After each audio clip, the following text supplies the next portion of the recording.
Hello, everyone.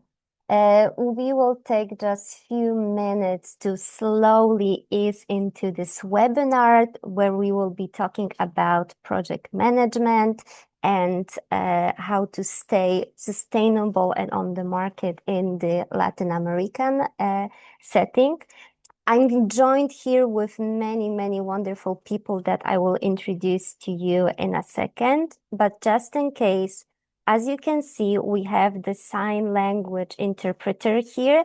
And if you need a Spanish translation, you need to click on the globe in your menu of the Zoom and click on the globe of the interpretation and choose the audio track, either the English one, which will be the official language of the webinar, or the Spanish interpretation to hear the Spanish voice.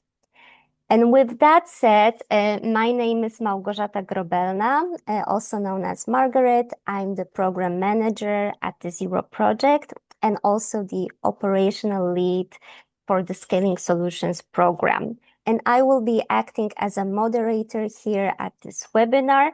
And I'm also here to answer all of your questions in the chat and in the question and answers. So please also use that to post your questions as we will be going through the webinar. And I'm joined here with many friends. And the first person I would like to introduce to you is Varun Chandak from Access to Success. Varun, do you want to say a few words? Thank you, Margaret. And hi, everyone. This is Varun speaking. It's fantastic to be here with you this morning, afternoon, evening, based on where you're joining from. I'm the founder and executive director of Access to Success, and we have the great pleasure of being the implementation partner for the Zero Project Scaling Solutions program. Access to Success is a global disability innovation hub for innovators building life-changing solutions for people with disabilities. We are based out of Toronto, but we work with startups and nonprofits worldwide. So if you're building something innovative for people with disabilities, make sure you reach out. And with that, it is my great pleasure to pass the spotlight to our friend, our host, our partner, Maria Ignacia Rodriguez from Fundación Descúbreme. And to talk a little bit about the Fundación Descúbreme, we'd love to welcome Maria Ignacia Rodriguez. Hi, Varun. Hi, Margaret. Thank you very much for the nice introduction. As Varun mentioned, I'm Maria Ignacia Rodriguez. I'm the Deputy Manager of International Cooperation at Fundación Descúbreme, an organization based in Chile, but with offices also in Spain, to promote the rights of persons with disabilities in all areas of human life, but in particular education and employment. I'm here representing this organization, which has also been the partner of the Zero Project and the Zero Project Scaling Solutions for the last 9 years. Our job has been to bring the Zero Project to Latin America, to Iberoamerica as well, to make sure that all of the amazing work that is being done in the region of Latin America is present at the global stage that is the Zero Project, that the whole world knows basically what we are doing here in our region to make sure that people with disabilities live full and meaningful lives, but also to bring the innovation that we are still lacking in our region to make sure that we can achieve this goal. And for that reason, you are seeing in the screen only one slide about our very new newsletter. Is called Ibero-American Network of Inclusion, and the idea of this newsletter is basically to share news, updates, activities, resources, publications, guides, reports, everything that you as our network would like to share with other organizations of the region. We are taking the lead on this initiative to make sure that we all know what is happening in our region in the sector of disability inclusion. We are sharing some of the things that we are doing, but of course, if you would like to also share what you are doing, please make sure not only to subscribe, you can do that by scanning the QR code that you can see on the screen, but also you could share your news with us. And for that, you can also write an email to us to the email that is on the screen, rediberoamericana@descubreme.cl. Javiera, who is also here in the session with us, will also share this email in the chat. So you can feel free to write to us, tell us what you're doing, and maybe we can also share that with the region as well. And regarding the Masterclass webinar that we are all here today to learn from Guy and his experience leading Egalite in Brazil, I'm very happy to share that this is not a one-time thing. We have been doing these classes, webinars for 3 years now. We usually do 2 or 3, depending on the topics that we would like to tackle on every year. This is the first of 2. The second will be in April next month. So you need to be attentive to what is happening in our social media, also in the newsletter, so you do not miss the opportunity. So I'm very happy that we are bringing the resources that the Zero Project Scaling Solutions as a program, plus its partners, Varun, Access to Success, also Guilherme, Margaret here in the session with us, that can share with all of us, not only the knowledge and the experience, but also in our own language, because this is being translated into Spanish and sign language, international sign. So I don't want to take up much of this time, which is, I would like for all of us to actually be able to listen to the experiences that we're here today to learn from. So I just wanted to say hi to all of you. Please subscribe to the newsletter so you do not miss the latest news. And I'm very, very happy that all of you are here today, and thank you for coming. Thank you for that introduction, Maria Ignacia. Javiera, do you also want to say hello? Yes, many thanks to everyone as well for being here today. My name is Javiera Selame, and I also work from Fundación Descúbreme. It is my pleasure today to introduce our distinguished speaker. I would like to say a few words about Guilherme Braga. He is a lawyer with postgraduate training in business management, a lecturer at the Pontifical Catholic University of Rio Grande do Sul, and the CEO of Egalite, a leading Brazilian social enterprise focused on the workplace inclusion of persons with disabilities. His work has received international recognition, including the Zero Project Awards, which led to his participation this year in the Scaling Solutions program. So, without further preamble, Guilherme, we warmly welcome you and invite you to share your experience with us. Thank you very much for being here. And the Gracias. man of the hour, come on, Gui. Gracias, Javiera, por la introducción. Buenos días a todos. My Spanish is not that good, so we're gonna continue in English. So it's a pleasure for me to be here with Margaret, Javiera, Ignacia, and Varun. We've been working very hard and very closely for the last month, and we still have a couple more months in front of us. Introducing myself, I'm the founder of Egalite.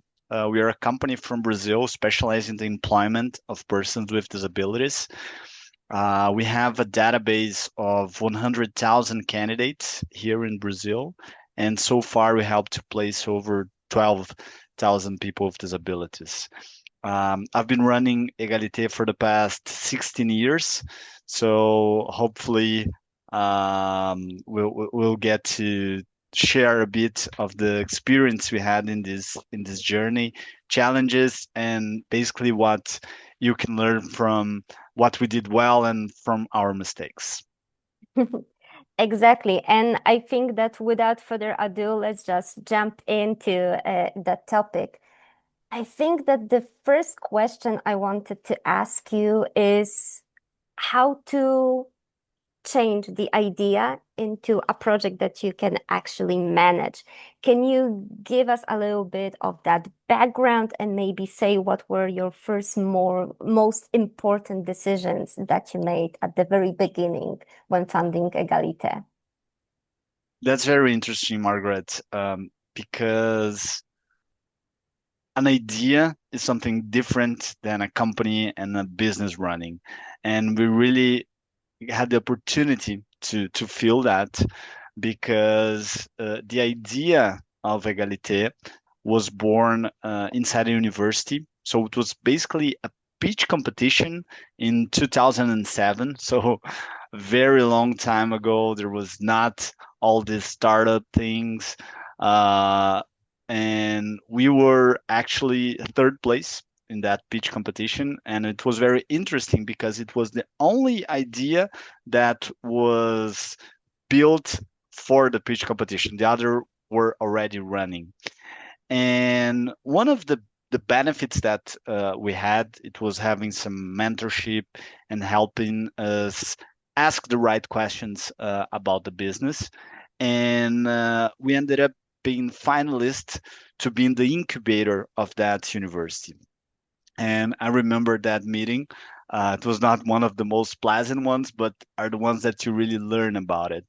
And the manager of the incubator started asking questions about the business, and we realized we didn't had a business yet. We just had the idea.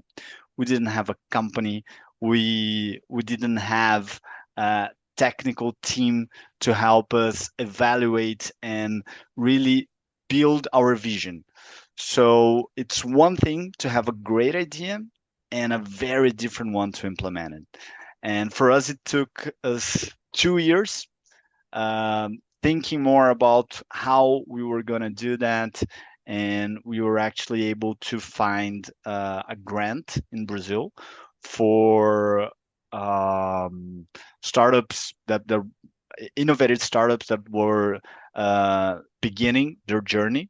So we also had a lot of spaces like this helping us really build more management and feel like we wanted to move forward.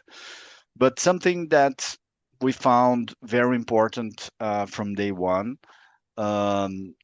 even though before the concept was brought wider after.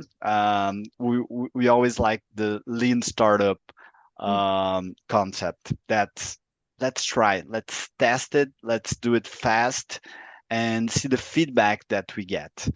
So we never spent like 2 years developing something at Egalite. We always like to pitch the idea first, see how the market reacts, and then we run to implement it and build that. So this is one of the key takeaways I could say from having an idea to becoming a business, because sometimes people are afraid of sharing the idea. They say, no, maybe somebody's going to steal what I'm doing. But from my vision, I like to be very open about what we wanted to do, because then we can get feedback and see if it makes sense. I like the idea that you said that you need to try to keep pushing to structure this idea into something that can be sustainable over time. But it also makes me wonder, because if someone is just at the beginning of their journey, sometimes they don't know where to start. And did you find any tools to make that idea flourish in a more structured or organized way? Or did you just thought about everything from your own ideas running around your head? For this pitch competition and this grant that I told you, we had to write a lot. So it was building all the business model. So I remember this first one was like a 40 page. So it was a lot of things that we would write about it.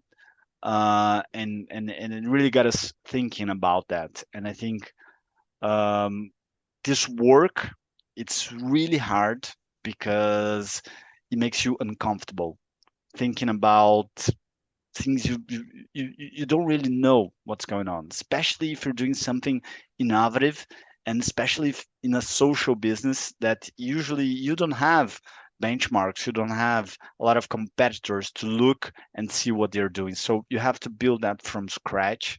And honestly, that's not a very comfortable place.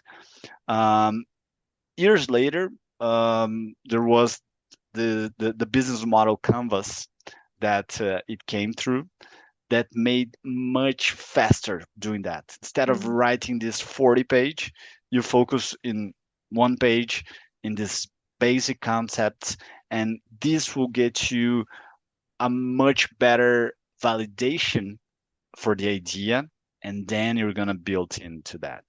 So I think for who's starting, business model canvas is probably one of the best tools to really see what you need to do to get your business together. I think that also something that we can mention is that sometimes the idea can evolve as you go. It's good to have a starting point, like you said, that you had the idea, then you started writing how to make that idea change into a plan, and then you could have adapted that plan with the new knowledge that you got, right? So I think that it's very important to, just keep on going, keep on trying, etc., etc. And that can be challenging, right? I Yeah. mean, from your own experience, but what were the most difficult challenges that you had to face, especially at the beginning phase? Well, that's a great question. I just want to add to something. It's whenever you're building a plan, especially in this very early stage, the only thing that you know it's going to happen, it's not the plan that you built. Yeah. Because Yeah. there's so many things you don't know yet. And I'm not saying it's not important to have a plan, but be prepared to be flexible and learn and change when things are not going right. So sharing a bit of our very early stage, I told today we have 100,000 people in our database, and we started with zero. So how do you get from zero to 100,000? And was one of the things. It didn't go as we planned because we knew that there were a lot of NGOs and organizations that worked with people with disabilities. So our first thought is, hey, we're gonna knock in everyone's door and we're gonna tell about our purpose, what we're doing, how we're gonna help people with disabilities. And we thought we would get a lot of database from that. And we spent about 3 months talking to everyone we could. Most of them were really nice people, would receive us, but we could not get the database that we think. And there are a lot of different reasons for that. Um, but we had to change our strategy. So we had a very clear pathway that it was in our plan, and it made a lot of sense. Everyone who saw the plan said, "Hey, that's a great idea. Do that." But when we went to talk to people, it did not work. So we had to really think outside the box.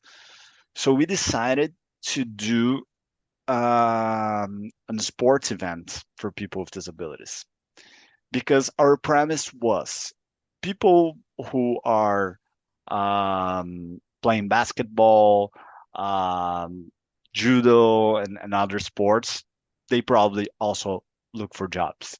So let's do something different, something nice for people with disabilities because they usually don't get that space. Unless you are like a Paralympic athlete. So we're talking about amateur athletes doing that. And we had such a great experience, and we were able in one weekend to get more than 500 people with disabilities in our database. And more important than that, we're building a community. We're doing something that everyone really enjoyed and started seeing Egalite not just as a company for employment, but who really cared about people with disabilities. So I think this is something 16 years later, we still have to do that. We still have to make changes and think different ways to build our business. I mean, there are many ideas on how to manage your project. You can use the agile method where everything changes, but the long-term aim that you have with your project. You have the theory of change, which is a nice structure of map what activities you need to do to reach your goal. But I also think that it's very important, and the most important is to never lose sight of that goal. Because if you change the goal, you have a completely different project, right? So everything that is coming in between from the idea stage to getting to that stage where you are saying, oh, my KPIs, so and my aims were all fulfilled, this is when my project is successful, right? But again, one of the challenges is to remember to change. And I think that another challenge, and probably many of our attendees will agree to that, is how to actually fund this management, this project, how to stay financially stable. And this is something that we will do a deep dive in the next webinar in April. But maybe you can share some tips or tricks that you found that helped you to stay on the market for so many years, 16, if I remember correctly. Yes. So the first thing is money is not bad. And sometimes for social entrepreneurs, that's something that needs to be said out loud. And it's okay to have a good revenue. It's not bad. So one of the first things that we thought it was, what is our revenue model, and does that make sense for what we want to build as impact? So from day one, and this is something that I really liked you said, Margaret, are the things that it's not going to change. So the premises that you have, the focus, the impact, the mission, something that it will never change. So one thing we said from day one is we are never charging anything from people with disabilities. So with that decision, we needed companies to support and pay for that service. And this is very interesting because it's very common that a company would hire an HR company, headhunting company for services. So why not hiring services for hiring people with disabilities, especially in Brazil, that like Chile, I see some people from Chile here. We have a quota law, and a company could get a fine, could be audited by the government. So why not pay for that service? So one of the uh, premises that we had is we are not going to be an NGO. We want to be a for-profit company. And this would be like a statement for companies. Today, in 2026, it's very common, the concept of social business. But when we started, everyone thought like we were an NGO. And honestly, I'm not saying there's a problem of being an NGO. I'm going to talk about that in a second. But we really wanted to be a for-profit company. And having companies really seeing the value of our service and the value of inclusion. So everything was connected. So we could have revenue, and in the first year, so thinking about testing, in the first year we had uh, 3 clients that were like probably in the top 50 or 100 biggest companies in Brazil, and they were satisfied. So we saw that this is a huge validation. You have someone paying for your service, and this person likes what you're delivering. So this was one of the things that really made us feel comfortable moving forward and thinking about scaling. Because this is the other thing. The first one is validating. Okay, they're paying, they like it. Um, but let's think about if you don't have a sustainable business model. For example, you want to provide. Uh, I'm going to give this example in my case. I want to provide education for people with disabilities, but I don't want to charge them anything. So how's that going to work? Who's going to pay for that? There are also um, models that you can do that. So for an NGO, you can do fundraising. You can get companies to support that. There are different ways where you can build that. Some NGOs have donations, so you can build a lot of different things. But the most important is to know from day one how you're going to bring money to your company. Because if you have a very good mission and impact, the only way you're gonna help more people is having more money inside your company. So for us, we feel very comfortable because we know every in Brazil's reais, every dollar, every reais we do, uh, it's moving us forward to accomplish the mission that we have.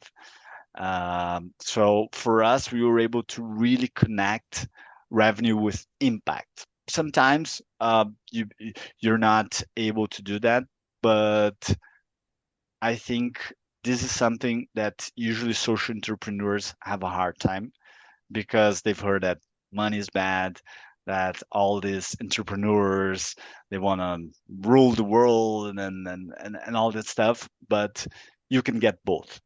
There is a social accelerator here in Brazil that they have a phrase that I like a lot that changing the world or having revenue, I choose both. So it's possible for you to do that. That sounds kind of interesting that you also mentioned that you need to build your resources before you can really move forward. Because without money, without resources, you will be in the same place all the time, which is not sustainable for any project. But I also think that one of the resources that isn't money but is as important is the team that you are working with. Because even the most brilliant idea cannot be brought to fruition if you're just one person, right? So maybe you can also give a little bit of advice on team building or how to find the right people, partners to make your project more sustainable.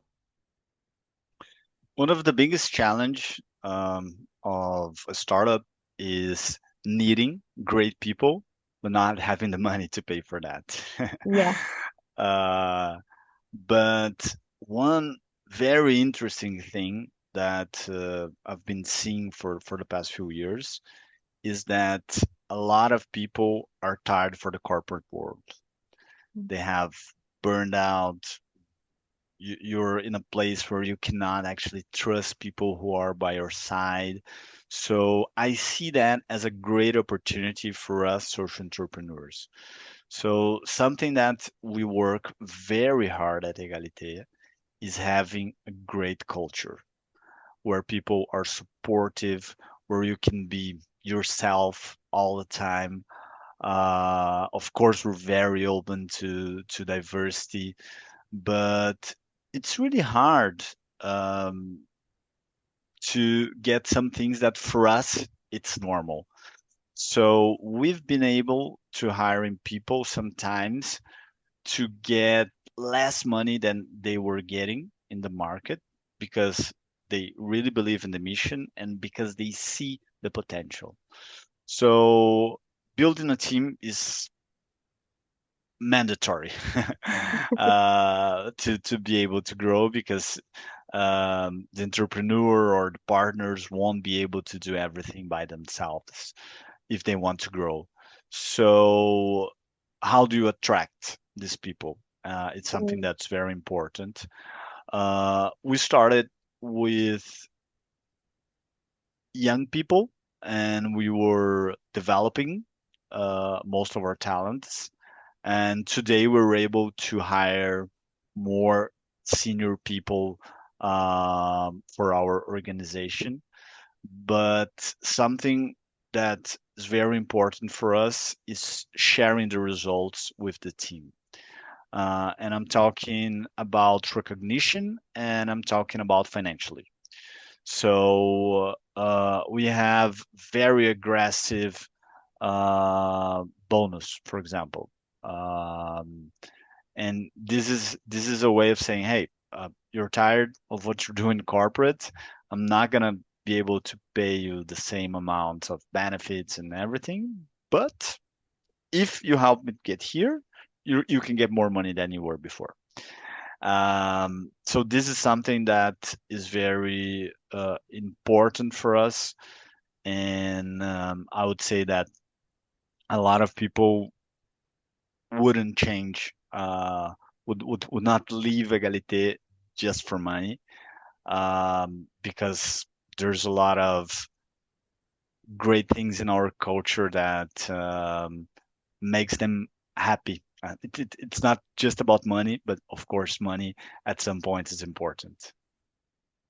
I think that one of the previous Scaling Solutions fellows from last year's cohort, Happy Bots, have a similar approach to their business because they said that their ultimate goal is to bring happiness and to make both themselves happy as employers, as innovators, and to make persons that they are working for also happy.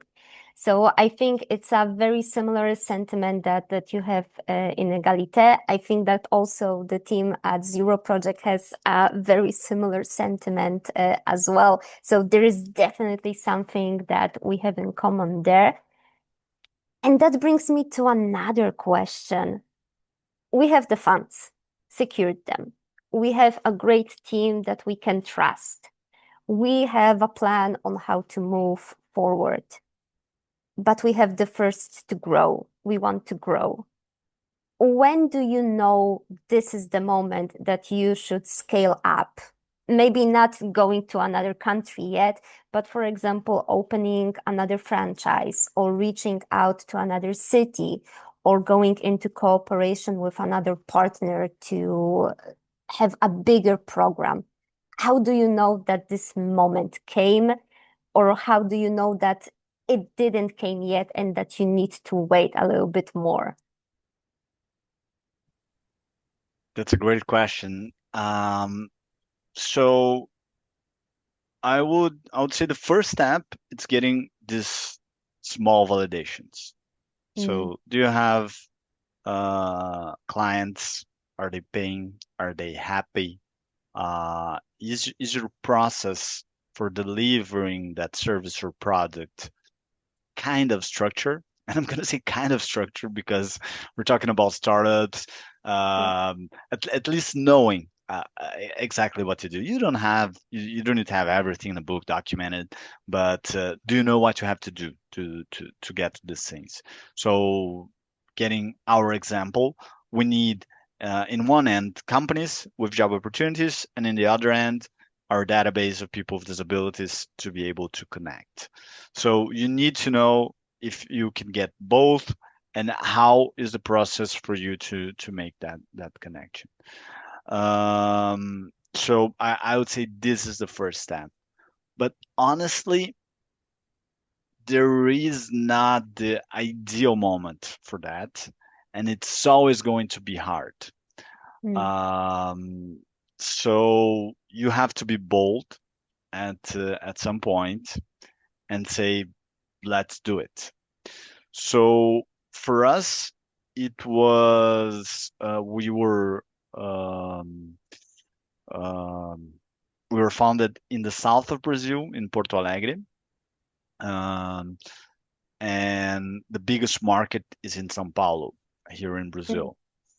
So at some point, we knew that if we wanted to grow, we needed to open an office in São Paulo and maybe in some other cities. We ended up finding ways first to get database. So we moved a lot of our operation to online. We developed a recruitment platform that we were able to get people with disabilities anywhere from Brazil. And we saw that very quickly people were registering.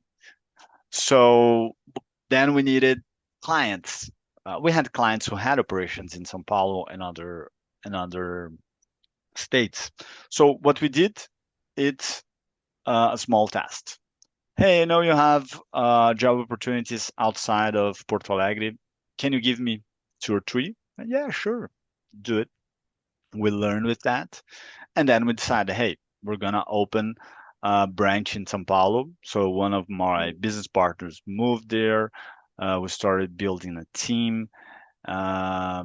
So again, it's not gonna be comfortable. It's gonna be very hard, but there are things that are necessary for the growth.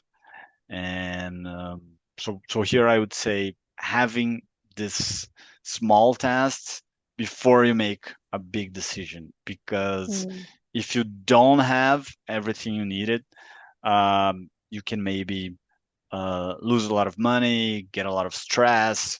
So having these small steps, it's gonna make you not easier, but more confident on the pathway that you're following.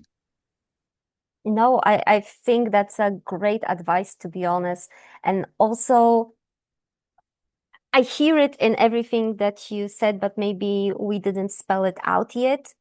You cannot be afraid to try, right? So you need to, as you said, test, validate, talk to people, try to reach out, try to find new solutions, try to find new outlets, new connections, etc., etc., etc.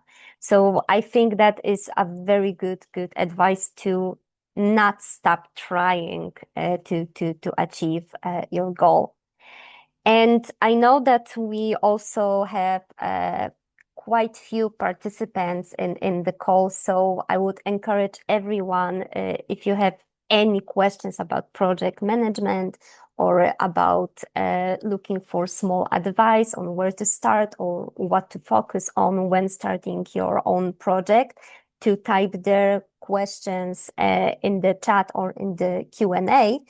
But in the meantime, I wanted to ask you, because you are talking about the changes, you're talking about trying validations. What didn't work out for you that you thought that initially is a great idea, is a great approach, but didn't work out in the end for you and you had to change it? How many hours do we have now, Margaret?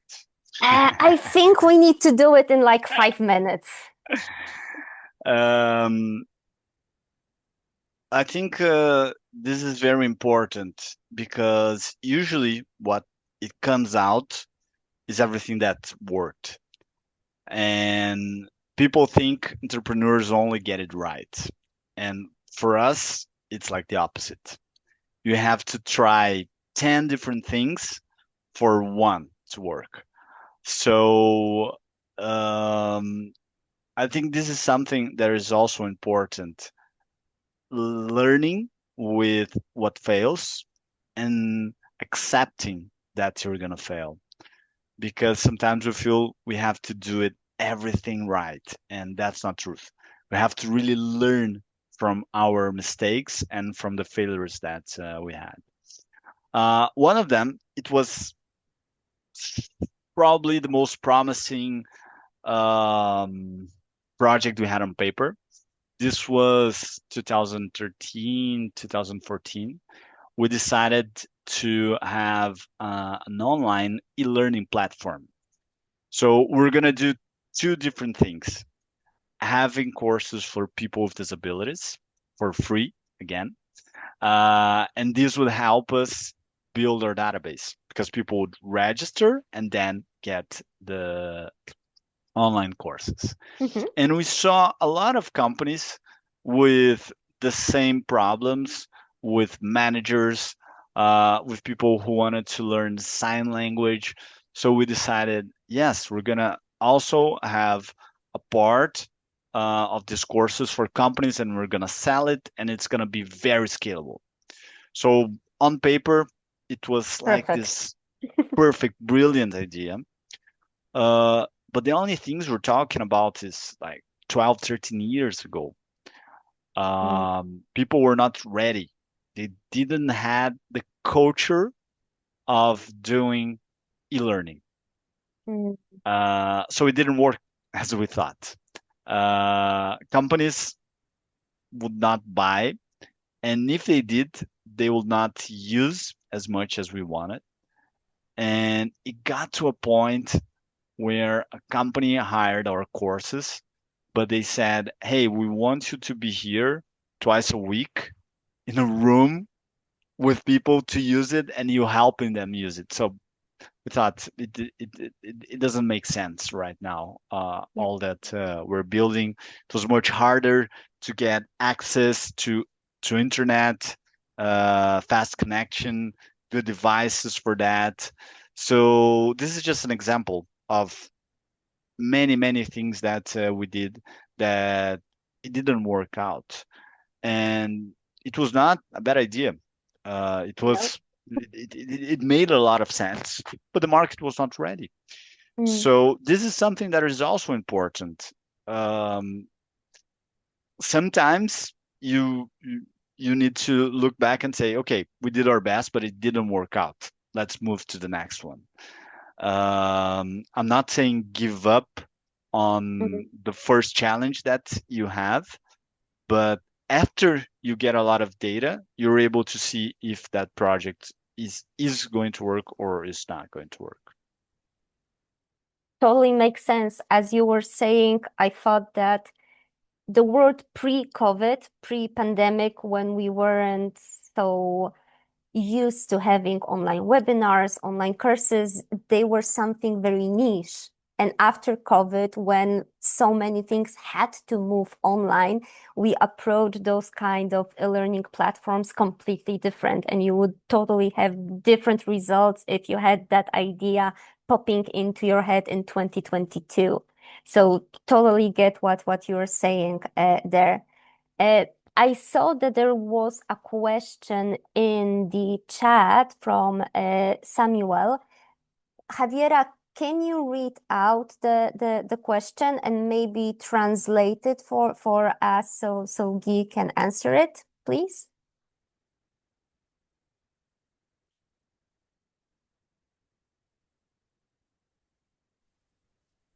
Claro.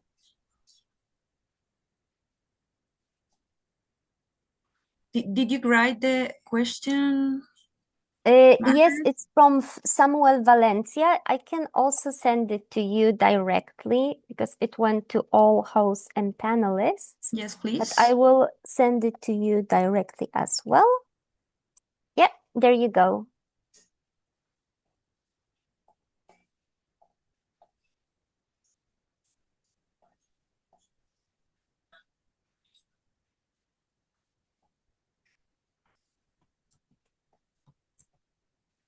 Okay. The question says, like, how can organizations for people with disabilities balance their internal cost with their income? And this is particularly important because, for example, people who are deafblind need to pay for a guide, interpreters, and other stuff, which means incurring higher costs than an organization for people without disabilities would provide services and products, increasing costs if we, as deafblind people, are to run the organization ourselves.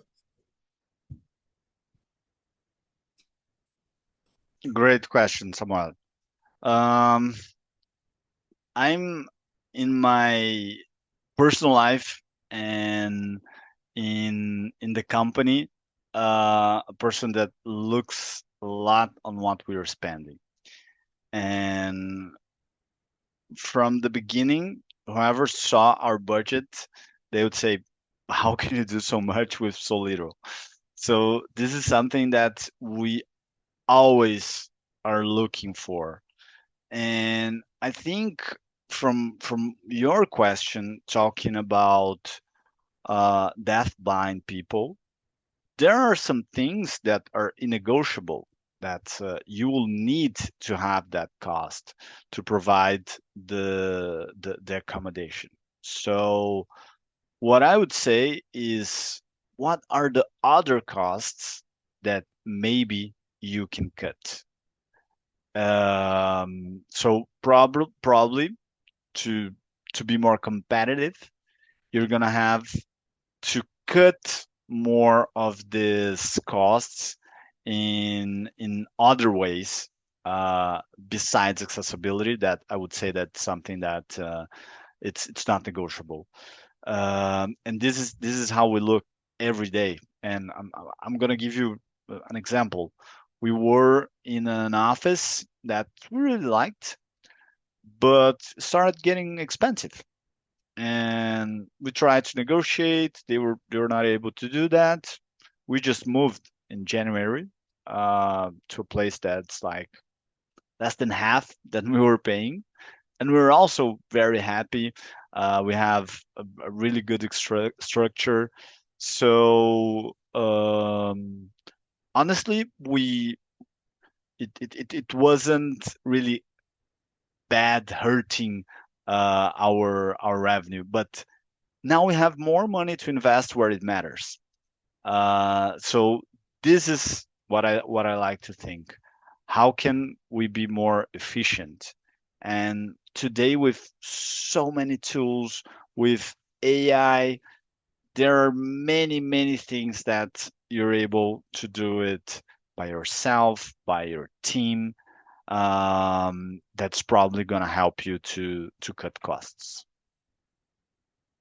I think that's great advice, especially on how you can use AI. And there is actually one question about that in the chat as well. So I will start with that question as a follow-up for you, Guy. How the use of AI might have impacted Egalite's processes? I would say that it's um, it's going to impact a lot in the future, and positively, because we're talking about the impact, and that's what you want. I would say that we are not where we would like to be yet, because to build the scale that we want, it gets really expensive. But we've been doing pilot projects for the past 2 years and a half with AI, and we have a very interesting tool. We created an agent called Romeo, in honor of Romeo Sasaki. That was one of the first people who started working inclusion in Brazil. And it was very interesting because you would write him an email with a question, and he would write right back to you. So this is the concept that we wanted, and it's been very interesting because those questions would come for us by email, by WhatsApp, and now you have an agent for that. And we are building a lot of AIs helping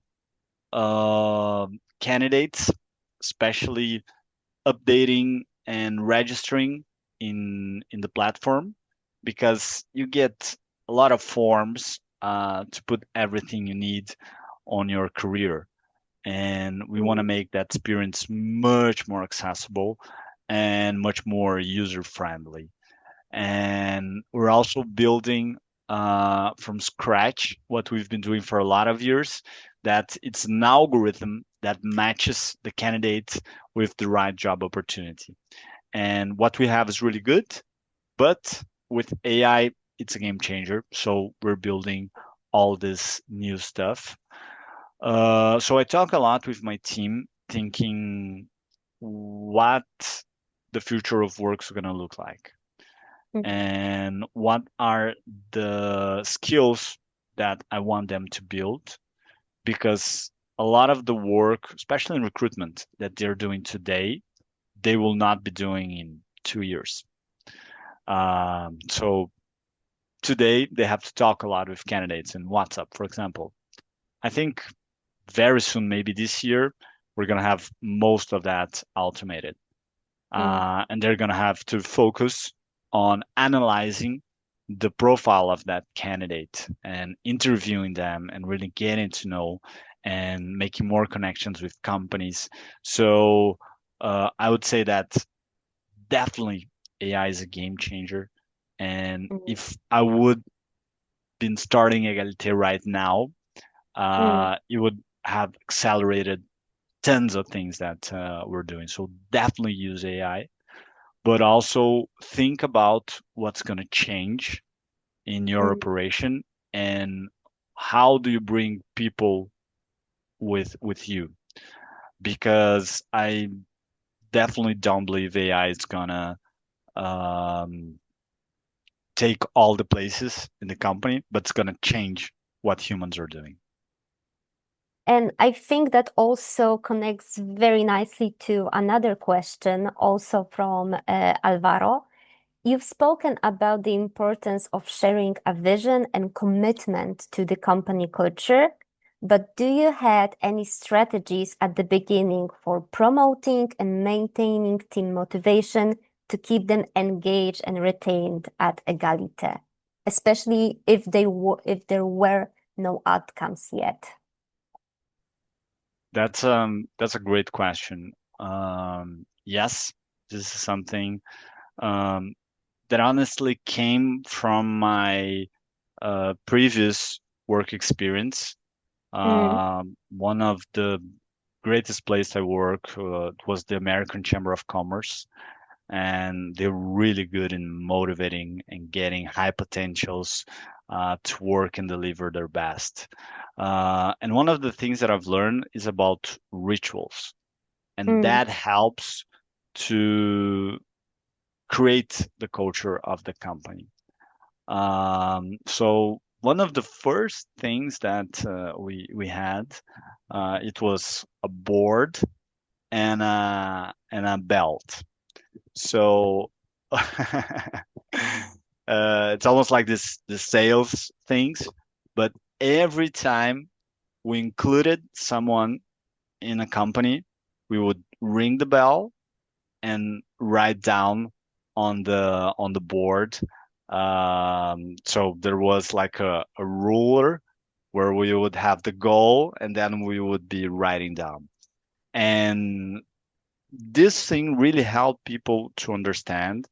And we would once a week talk about the people, not just the numbers. We'll tell stories about this interview that I had, this person we placed in a company. So those are the things that's going to help you build the culture and make people really feel like they belong. There is a huge difference on having a job and really belonging in that company and dressing the shirt like Margaret always does. She's in green. So Zero Project probably didn't buy that shirt for her. She did it because she loves it, what she's doing. And I think this is such a great example on how do you build your culture and retain people. I have to say that I do have more green stuff since I've joined the Zero Project, even though I do love the color. But I think that building loyalty starts with the head.